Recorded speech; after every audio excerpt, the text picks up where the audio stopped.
Hello, everyone. To those of you who have already been to one of our previous two events, welcome back. And to those of you who are new, welcome to the Catamaran Writing and Reading and Lecture Virtual Reading and Lecture Series. I'm Matt Simmons, and I'm your conference manager for this year for the online series.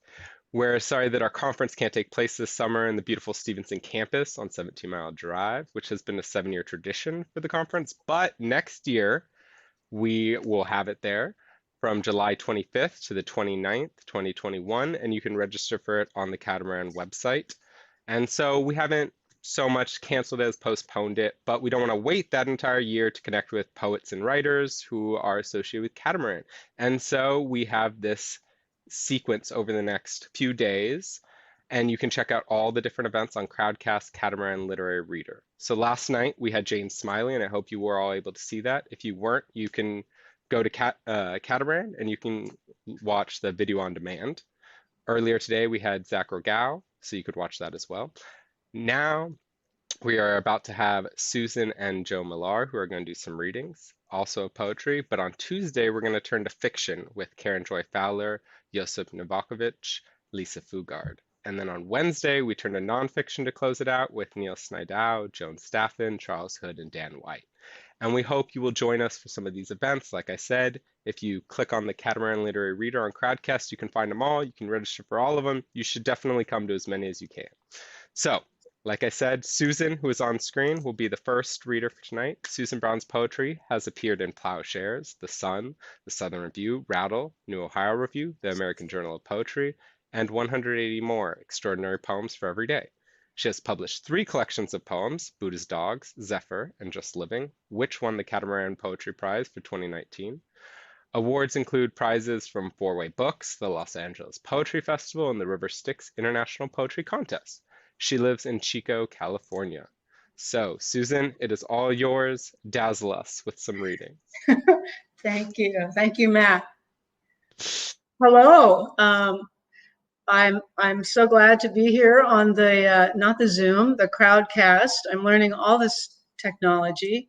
And anyway, I'm going to read some poems, a couple of new poems about the current situation. Well, there's a lot of situation.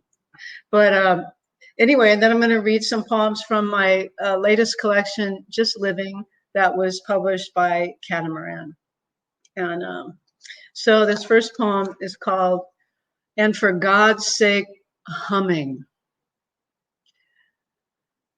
Right before the shaky architecture of the world collapsed, before the days started stacking on top of themselves like empty boxes, I was doing something as normal as sitting in caliber collision.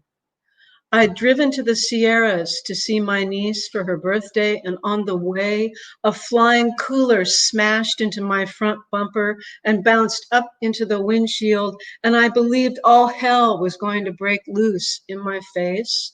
But the glass didn't shatter. I didn't drive over the cliff. I continued up the mountain as if Zeus had offered momentary mercy, although a few weeks later, no mercy for thousands, the virus stalking in its black boots. That was the last time I went out of town, and Caliber Collision keeps calling to bring the car in to finish the fixing. And if it's a problem, they can pick up and deliver. They'll wear protective clothing. It'll be safe. Safety is a pavilion made of eggshells and feathers, a cyclone approaching. I was taught this by Camus and also by my mother, who died in a car crash while on a journey to buy towels on sale. This morning, I read an email from my student who is a single mother and recovering alcoholic with 3 small children at home, and she's so sorry. She couldn't complete her assignment this week because she's been hit by depression and will try to do the work when she can, although she knows she'll lose points. I told her not to worry about the points. The point is, I can't stop thinking about her. And what can I do? I keep thinking about spring too. April beauty scratching your eyes out, and the night is full of owls hoo-hooing. Who's next? It's hard to live even in normal times. What's normal about living while trying to pull the arrows out of your ribs? I read an interview with Jack Cornfield who says he doesn't know how long it will be, but let us do the most magnificent work we can do. My husband is making a garden, building a system for the plants so he doesn't waste water. He's sawing wood right now, and for God's sake, humming. I thought I loved him all these years, but love doesn't come close to what I feel for him these days. This is so weird, because I'm just looking at myself and, I really need to do something about my hair hasn't been cut in 5 months. It doesn't look bad. I'd give you the name of my hairdresser, but she's not working right now. All right, this is the last of those poems about the old COVID. Grounded. The week is not long enough for all the Zoom happy hours. Mornings are too short for all the hangovers. There was never any more heaven or hell than there is now. I'm not sure about that, Walt. A raven with a rat in its mouth flew over our roof yesterday at sunset. Whether that's an omen, a metaphor, or an objective correlative makes no difference. We can't tell it slant anymore. Money is so dirty, we can't bathe in it anymore. We sold nature down the river and we're paying. Maybe the grounded airplanes should stay grounded. It's the year of the rat, which means time for a new beginning. Hope is a sign painted on a fence on the corner of Thornhill and Pinehaven, half hidden by heavy bells of wisteria. In a city of grief, the truth wears a mask and plays the cello with gloved hands. Let me see. The next poems I'm going to read are from my book Just Living that Catamaran published and in November of 2019. And so I just wanted to give a little plug for that because they did such a beautiful job. Yeah. The next poem is called Dare, and it is more timely than I thought with what happened with Alexandria Ocasio-Cortez lately and Senator Yo-Yo, Senator Yahoo. Dare. Desolate and determined, spent your 20s marrying and divorcing, trying to be what? It was hopeless. Every spring, another busted heart. Oh, more yes than Molly Bloom could imagine. You wanted to experiment. A woman's life sucked. Why shouldn't you? Why shouldn't you? Like it nude, with your boots on, in the snow, on the swing, in the hot middle of a night. Don't forget the museum and the pumpkin patch of screaming crows on the ping pong table after you beat him. You beat him good. And why shouldn't you? You were just as good or better. You were better. The letter said he'd never speak your name again. How dare you decline marriage number 3? You had steel inside, he said. You thought a little steel was fine. Living alone when women didn't. How dare you live alone? How many times did you hear, do you have children? A woman not having children. Or dreaming of curtains, couches, crock pots. What a shame. The magic in being. without someone's idea of you, a kind of splendor, traveling through loneliness, its temples and alleys, like rising at dawn each morning to run silent streets, the loyal sound of one breath after another, and coming home glittered with sweat or rain, letting faith begin the days, if not end them, candles lit, flowers in a vase, a simple warm meal, and always a song, crying for all the reasons.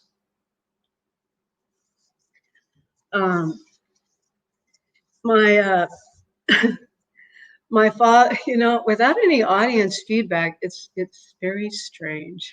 I miss you. Oh God, this is so strange. All right, so anyway, yeah. So, what a wonderful world. The Louis Armstrong song. Of course, you know that song. I will not sing it, but it's a great song. And my father died a couple of years ago, and so I want to read a poem for him. And we had a wonderful relationship, and then we had a terrible relationship, and then both of us lived long enough to make it come back to good. We had a good finish.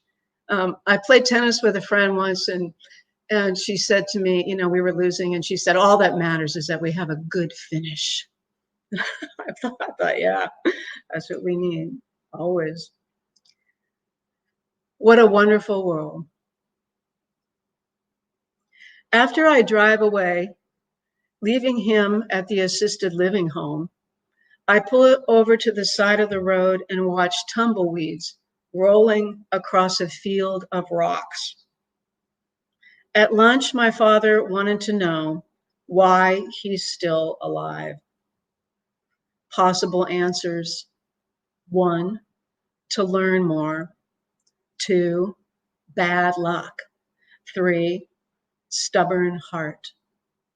He's asked me this for decades. He's asked me since my mother died in a car wreck, but even as a teenager, I worried about his interest in living. He has never stopped chasing Rommel across the desert. Wingtips, neckties, briefcases, martini lunches, the only reprieve, rehabs, ERs, fire trucks. Searching for him when he'd go on a bender, finding him sitting on the couch, his face a mask of dried blood, his eyes unblinking as I stepped over the vodka bottles and he said, the bottles won. The psych ward after I 5150'd him, the detoxing on a gurney, shaking, staring at me from way down, working hard to pull himself up. His miraculous years sober, before he disappeared again, to show up at Dino's, drinking coffee, quiet and sad, surrounded by velvet paintings of Emmett Kelly. I start the car and turn on the stereo. If they are tears, they are part of the tumbling. Are we polished enough? The song is one I've heard so many times before. Living long ago by the sea, Father, I was your lupin, your blue flower. And I think, let's see. I think I'll read, let's see. I think I still have more time to read some. I'm not very good with timing.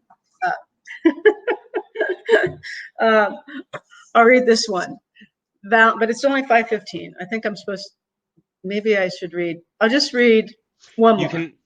You can go till 5:20 if you want. That is totally fine. Yeah. Okay, so I should just read one more. I'm going to read this one as my last one. And it's called, thank you, Matt.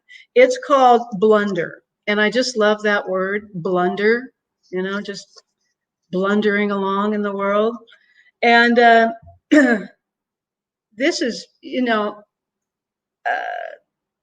all of our, anyway, every life, Black Lives Matter, all our lives matter. It makes a difference, though. I know.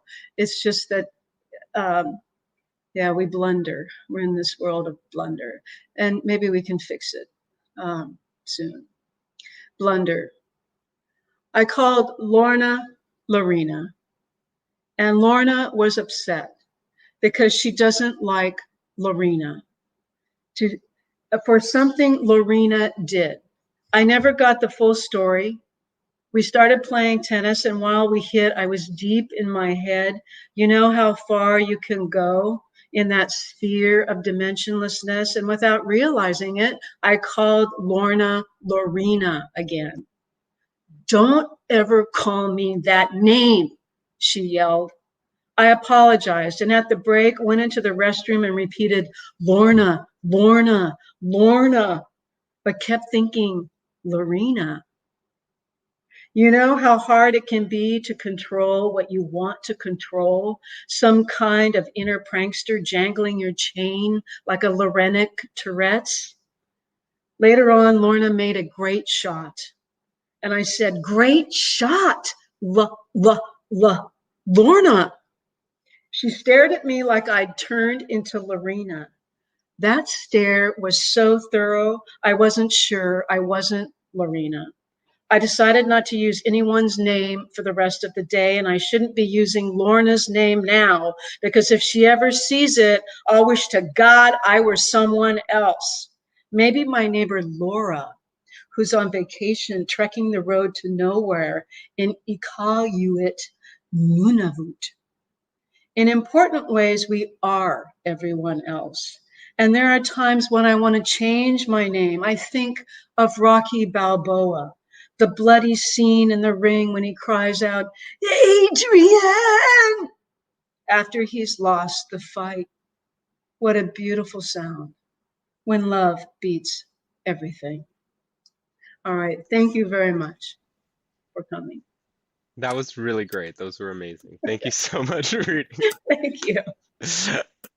All right, I'm gonna move over to Joe now. You'll be back in a bit. So at the end, everyone, we will have questions. So at the bottom, there's an Ask a Question button. If you click that, you can ask a question, suggest a topic, something that both Susan and Joe will then talk about, discuss, go over. So make sure to use that, and we'll use those at the end.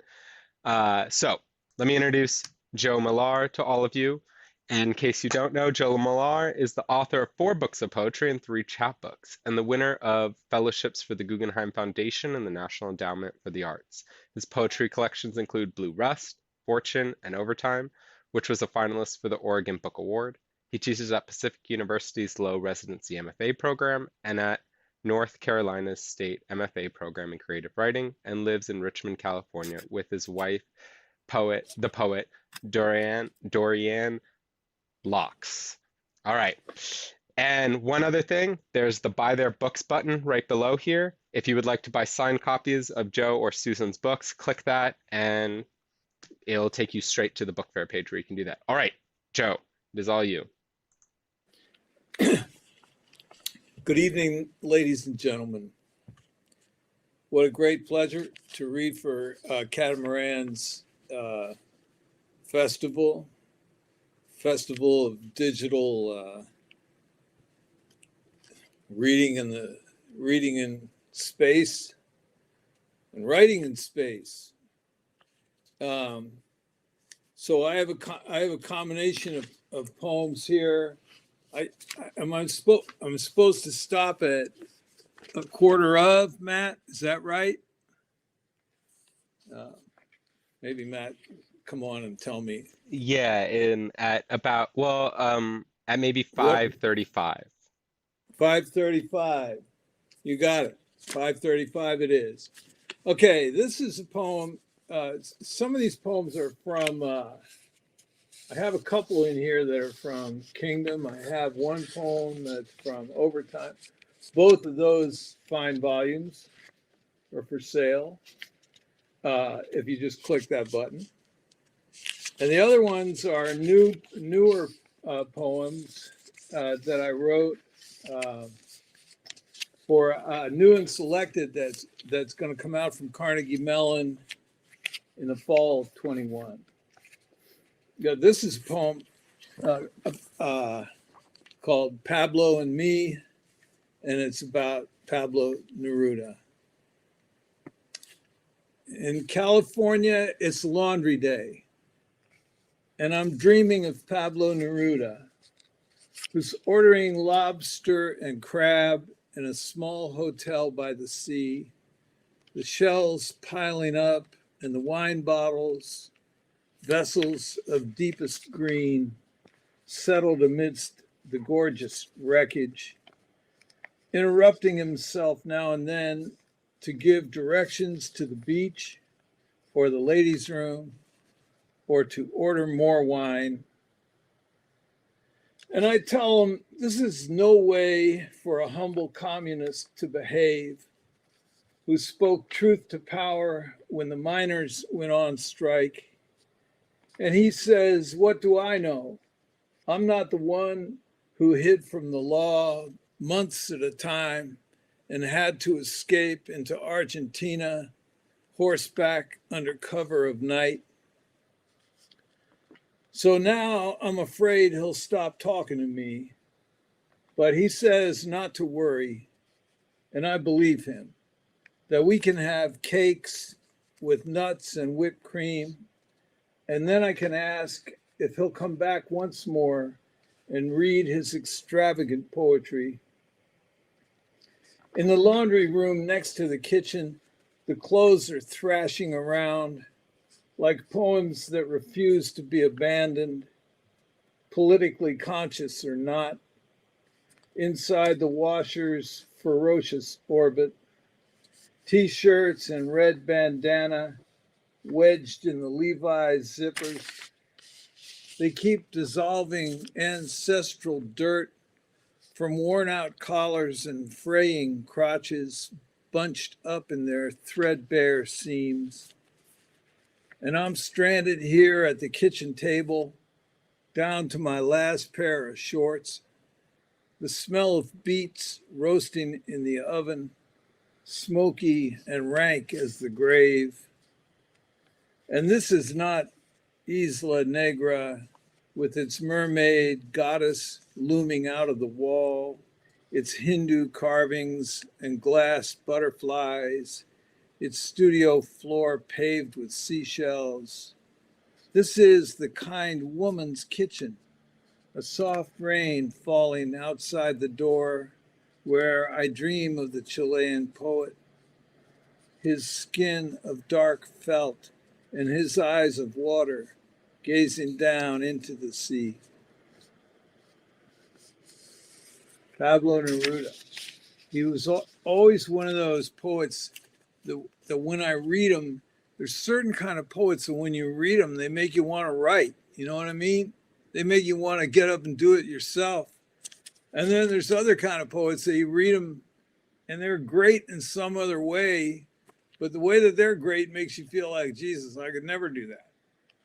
So, but Neruda has that effect on me. So this is a poem from Kingdom, and it's called Semi-Retired, and it goes like this. Sometimes the most I do all day is wander the grocery aisles in a trance, looking for a deal on yellow onions or a half pound of lunch meat. Back home, I watch the city's backhoe digging a trench in the street. This is the life, I say to myself. Whiff of coffee and Kodo salami, whiff of broken up asphalt. At 70, I keep waking up next to my father's corpse, supine in necktie and herringbone vest, blue shirt spattered with wine. Get out of my way, I tell him, watching the nurse arrive, sent by the new insurance company to measure my vitals and blood.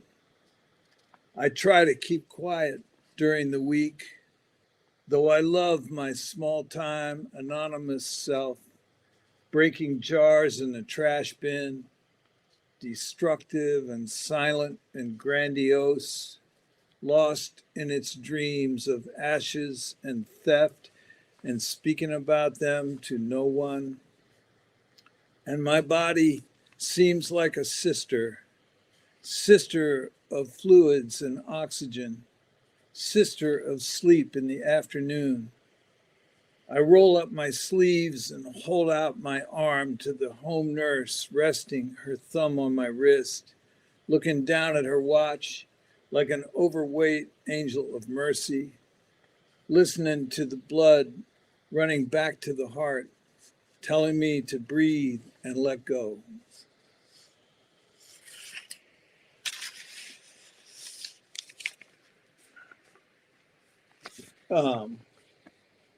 This poem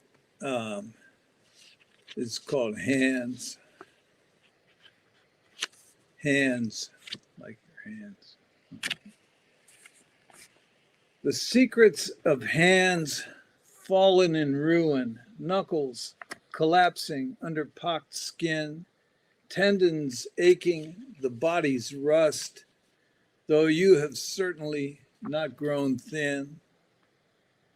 Years ago, you liked to come home in the midnight hour, carrying suitcase and beer, and dragging the ghost of your mother aloft in the wings of her hair. And no one remembers the cold that returns like a silent wing over the roof, the cypress and the camellia, where the doves take turns in the dark leaves under your laundry room window, sitting on their 2 eggs, listening to the rinse and flush empty itself to the dregs. So, walking around in your stocking feet, you start acting like someone's mother, watering the spider fern and the pothos, washing the glasses and pan, then turning off all the lights in the kitchen over the stove, flickering over your hands, the crease in the palm, the hand of fate, the hand of kindness, early and late, and held out over halfway, the lifeline and the heart line sunk in deeper each day.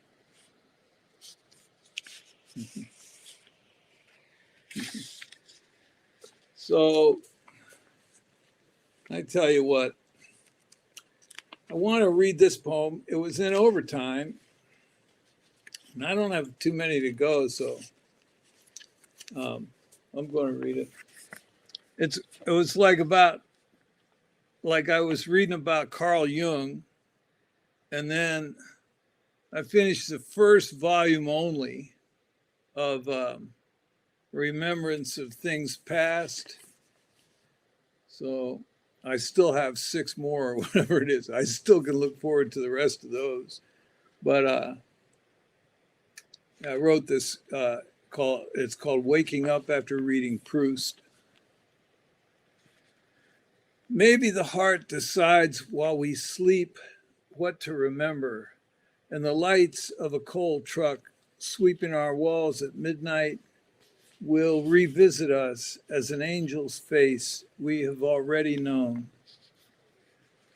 Last week, my son trod the dusty stage of the living room carpet, secretly proud in Egyptian dress, an elfin scribe to the Pharaoh, his mother's bracelets jangling on thin forearms as he held up the reed pen fashioned from wire and thread, the hieroglyphs for water, and the map copied out on shirt cardboard to describe the Nile at flood. I wondered if April's hennaed dusk would leave its stain in his memory as he reckoned the scribe's tasks on pale fingers, keeping track of taxes and marriages, births, deaths, and bushels of wheat, charting the arable land of the kingdom mapping the boundaries that disappeared under the river each spring. Everything I wanted then was close at hand, the juice glass glowing like a lamp behind him, the smell of onions deepening over the stove, dark violin phrases twisting from the radio into the air. I remembered the resinous shadows under the lid of the cedar chest where my grandmother kept the toys, the cowboy hat, the wooden sword, the chipped hull of the plaster sailboat, and the winter light ebbing away through the elms on Montgomery Avenue.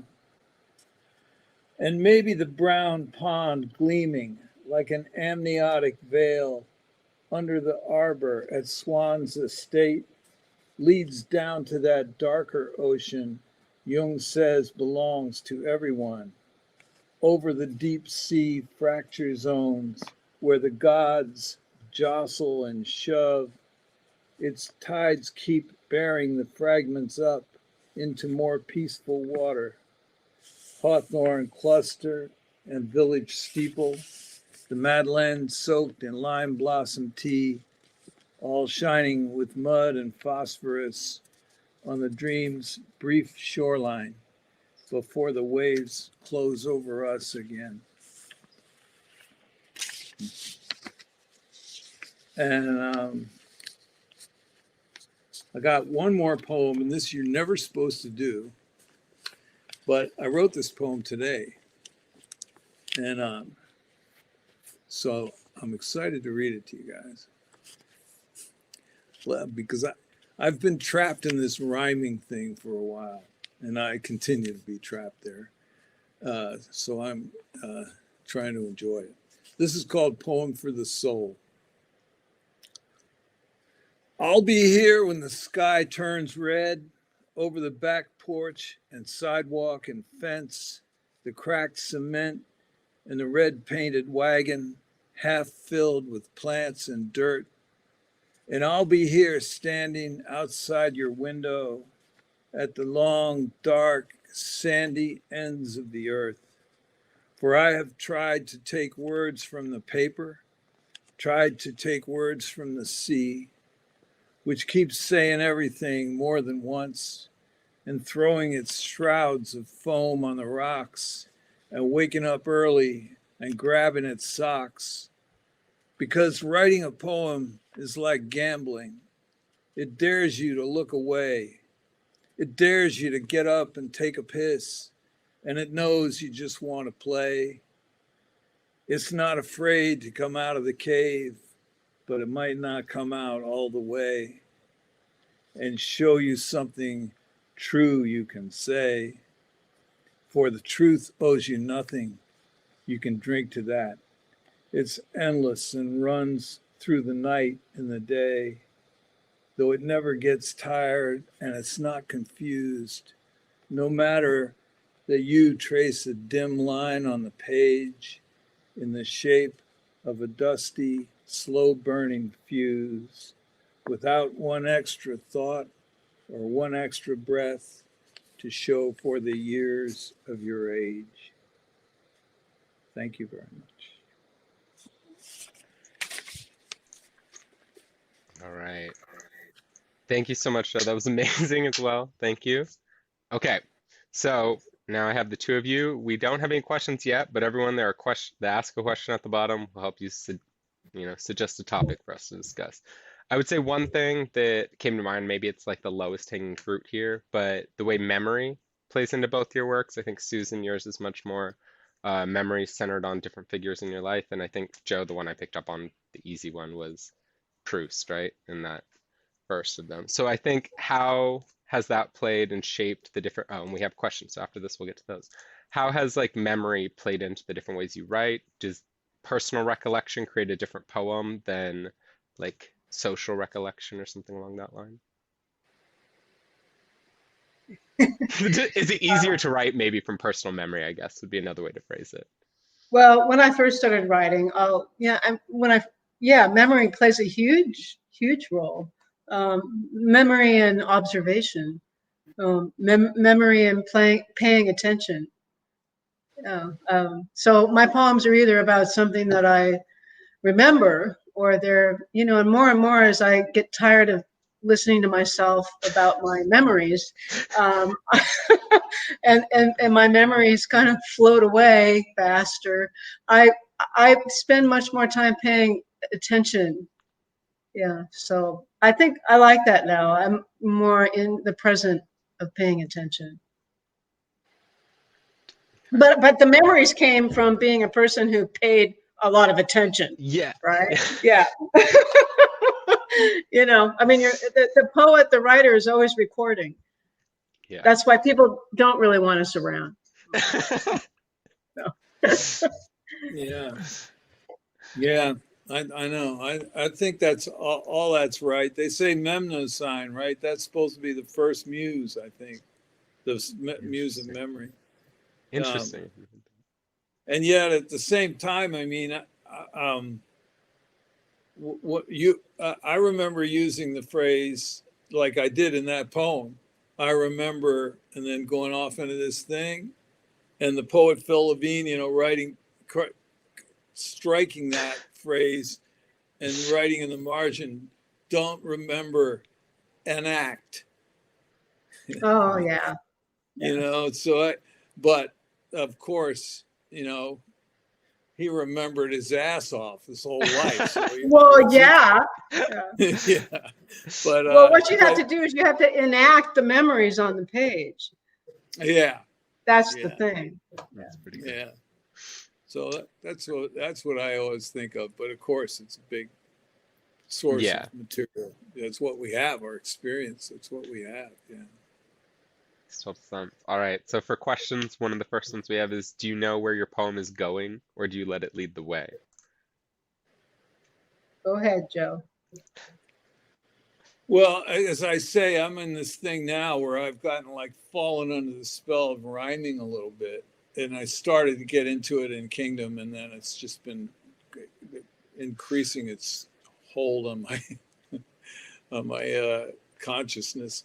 So I don't know where it's going, and sometimes I despair about that because I used to sort of know where they were going, and where the poem was going, and but you don't want to know where it's going exactly. If you know where it's going exactly, it's going to suck. That's because it's the reader will know that the reader will know there's no mystery there, that nothing's being discovered. If you know where it's going, there's no discovery in it. And also, it's not as much fun to write. Would you agree with that, Susan? Well, yeah. I mean, and it's really a pain in the ass, that you don't know where it's going. We do this all the time, right? I wrote a poem the other day and I went, oh yeah, that's done. That's done. And I do that all the time. And when I was younger, I would go send them off, and, I sent them to the New Yorker. I was 12. I would send them to no, I didn't do it when I was 12, but I mean, it's done. And then of course it's not done at all. And I finally learned, I still have the tendency to be so exuberant, but I have to wait. It's not done at all. And I actually need to set it aside and not look at it and look at it later. And it's very rare for a poem to actually, for me to know the ending. I think I know the ending, but I don't. And then the poem can become way better. Because that's why we're always the novitiate. We're always the beginner. And because of moving and everything, I haven't written for quite a while. And then when I go back, I'm so afraid. I get afraid because I think, well, even though I've been doing this all my life, I don't know how to do it. It's a very weird thing, don't you think, Joe? I mean, sometimes I look at it and I go, I can't write anything. I can't write. And I've written 3 books, and I go, but I can't write anything. I don't know how to do this. And I've read thousands of books. I've read every book, and it's like, but I'm a beginner. Yeah. So it's that's right. I agree with that. I go, how did I do that? Right. How did I do that stuff before? Because exactly. We're all the same. All you writers that are watching us are the same as us, with sitting over the blank page. It's the same. It's the same thing. It's like what? Yeah. Well, how then do you And know? then I keep taking classes. I keep taking workshops from other. Oh yeah, because then I go. Oh yeah, I remember that. I've been teaching that. I've actually been teaching that for 20 years. Oh yeah, So yeah, it's weird. It's very. But we do, of course, we know craft. I mean, of course, we know where to, to go in there and fix it. Really, you have to fall in love with revising. But in the joy of composing, I always think it's great, right? Oh, this is so great. Well, I guess how then do you know, and this question has come up with Jane's talk and Zach's, like how do you know when something is finished? I know with Jane, she said, and Zach, it was a lot of other people influence being taken in and seeing that develop. With Jane, it was a lot of her editors saying they think it also sounds good. And so this outside opinion versus inside. How does that work for both of you? How do you know when one of your poems is good and not just while you're writing it, but after you've set it aside? Well, like who is it that says, somebody famous said, maybe it was Valerie, somebody like that said, a work of art is never finished. Never finished. Yeah. Just abandoned. But you're trying to write towards the stuff that you don't know. You know what I mean? Like so in a way you're writing into your weakness of the things you're not sure about. And it's not, and that's why Susan said it's a pain in the ass. And that's what Keats meant when he said, without any irritable reaching, that the poet can live in what he called negative capability, which is to exist in a place where you're not doing any irritable reaching after facts or reason, that you're just in there like that. And that includes as the ending too. I mean, to the endings, and endings are a bitch. They are. I mean, I find them to be that way. And sometimes I'll get a poem that'll be mostly there, and then I have to be alive for another 7 months to get an ending to it that's good, that feels like it really answers or somehow ends the thing. For years and years ago in college, I read James Wright. The poet James Wright talked about how his poems were always ended 3 lines above where they were ended. And that has happened to me so many times. But somebody else usually has to help me. I mean, I have a lot of help. I have a writers group, and I've taken many.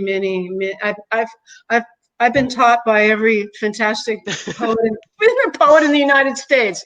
I mean, I really have gotten I have such great teachers, but still, even after all these years of knowing all this stuff, it's three lines, cut it, 3 lines above. You've already said it, it's already there. Yeah. And sometimes start at 3 lines down. Right. right from the beginning. Right. Yeah, because you're just getting your motorcycle going. You're doing. I remember when I cut it. Cut all that. We have a good one here about daily practice. So I'd love to hear you talk more about your writing practice. Is it a daily affair? Are you working on several poems at a time, or are you a 1 poem at a time type of people? Well, I just want to write. Go ahead, Joe. No, I was going to say, I think, that when I'm at my best, I'm showing up for it regularly in a kind of rhythmic pattern, which maybe I can go 3 times a week, maybe I can go twice a week, or maybe even more often, for a period of a certain amount of period, 40 minutes, say, where I don't get up until the clock goes around 40 minutes, no matter what. I sit on my ass. I'll write anything down. and then and that's like I'll get poems if I do that. And they might not be that great, but I'll get poems and I'll get better. I'll get a little bit better. I'll get a couple good lines. I'll get a good image or a thought that's compelling, you know. But lately, well, actually, I'm in the present mode that I'm in. I'm writing twice a week, and I'm in a writing group too. And I got, you know, I have had help. All poets have helped me. So many, starting with my wife, who's a great poet herself and a great reader, and several other friends have helped. There's a brotherhood among poets and sisterhood among poets that I don't think exists among novelists. I mean, novelists, they're kind of like, you know, they have to understand shit, you know. We're poets. We don't have to be smart.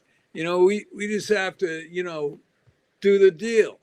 And we sort of understand that, you know, we sort of understand that we're helpless and we don't know where we're going. We're like that Neil Young song, you know, big birds flying, you know, we're like that. And so that's some stuff. What about you, Susan? Do you write every day? Do you write a couple times a week? What is your No, I don't. I used to write every day and have more of a schedule, but now, and I used to have to write at the same. Well, I had a lot of, you know, job stuff to do, but it was always better for me to write in the morning. And now I can write anytime, you know. So I'll just not because I'm not busy, but I mean, because if I want to write, I just say that's what I'm going to do. And then I go out there and I just fool around, you know, I'm just fooling around, and I take all the pressure off. And like William Stafford said, there's no writer's block. I lower my standards, and I just lower them. There's no standards.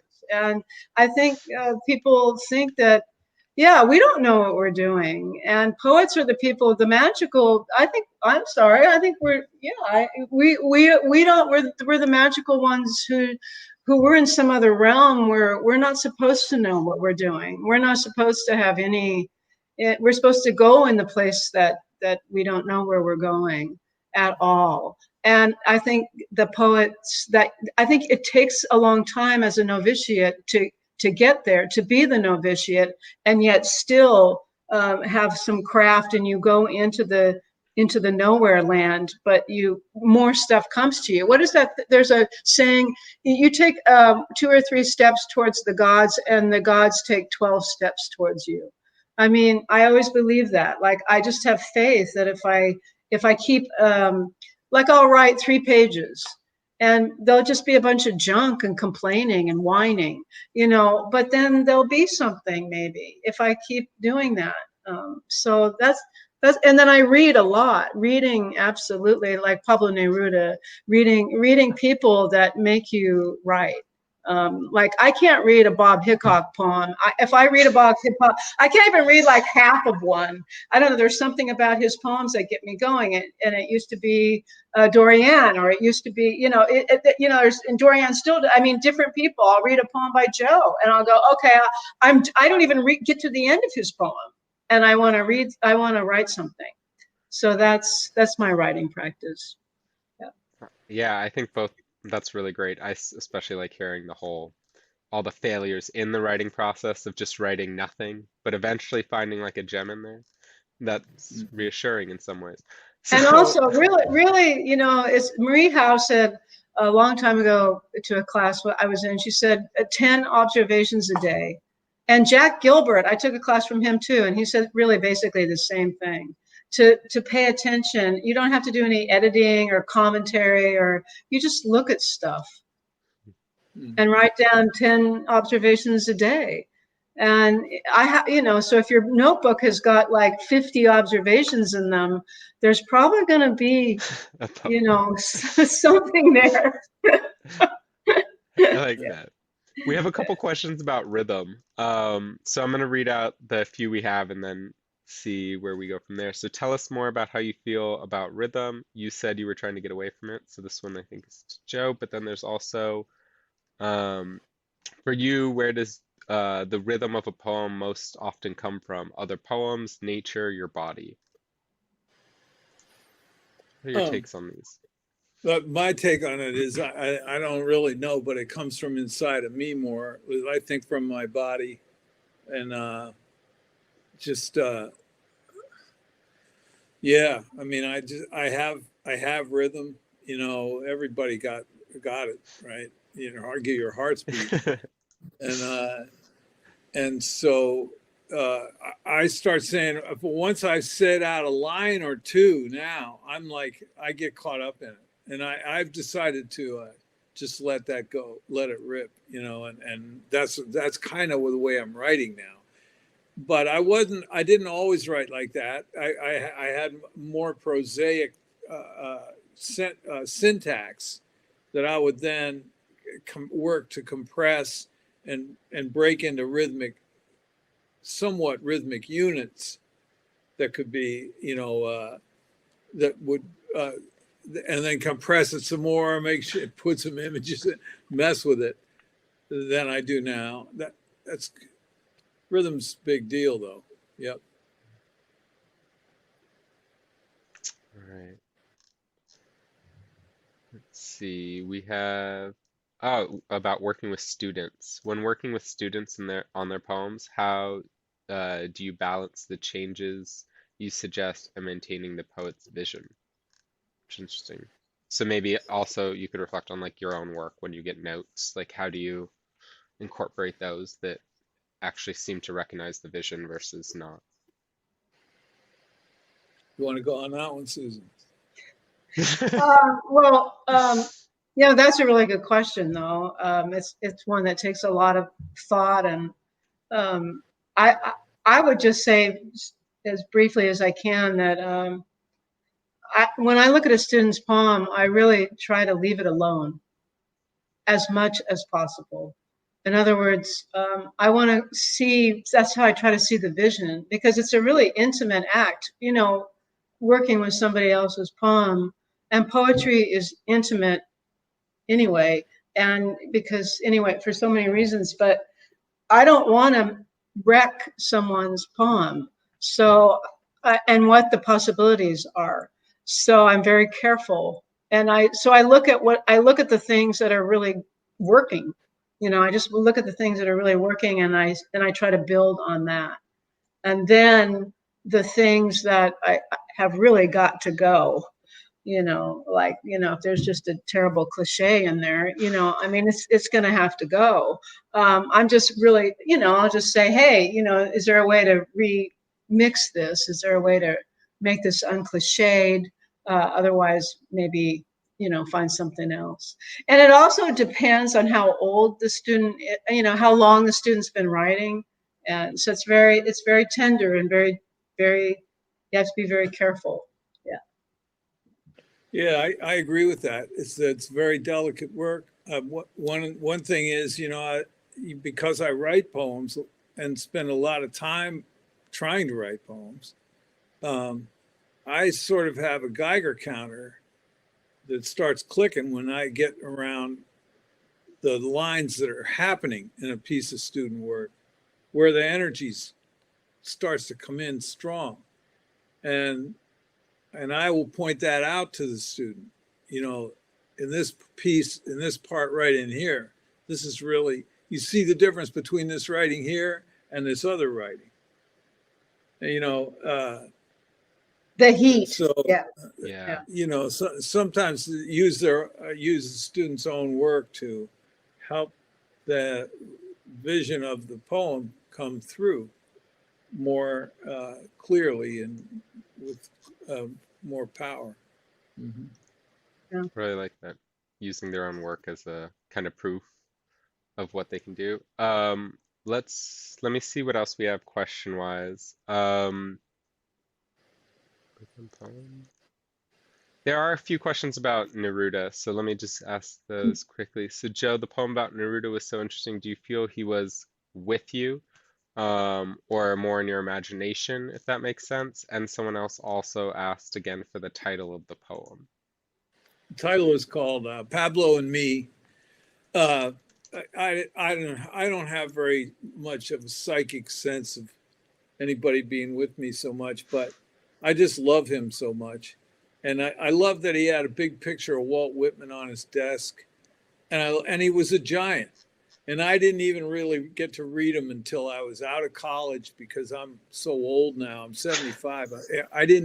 They weren't showing poets like that. Robert Bly brought all those cats into America in the 60s and the 50s, but they didn't, I mean, it wasn't like, I read them and I went, this guy's as good as Yeats. And I couldn't even read Spanish. I still can't.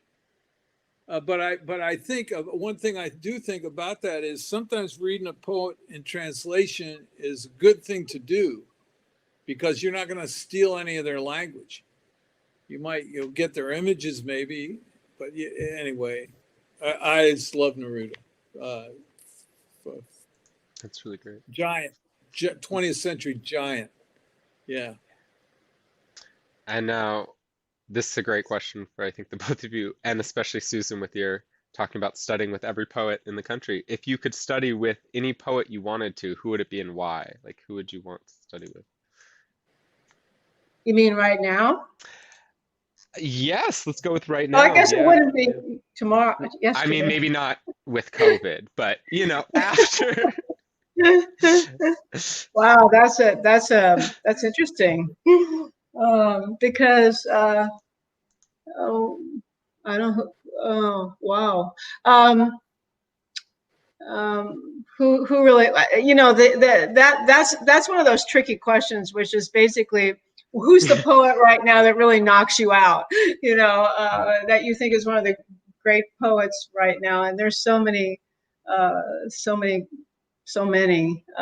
that I'm floundering here. I'm trying to think of who. It's hard to think on the fly who is Nikki Finney. I mean, I just read some. I haven't read a lot of her, but I think I just haven't read enough of her. Yeah, Nikki Finney. I'll say her.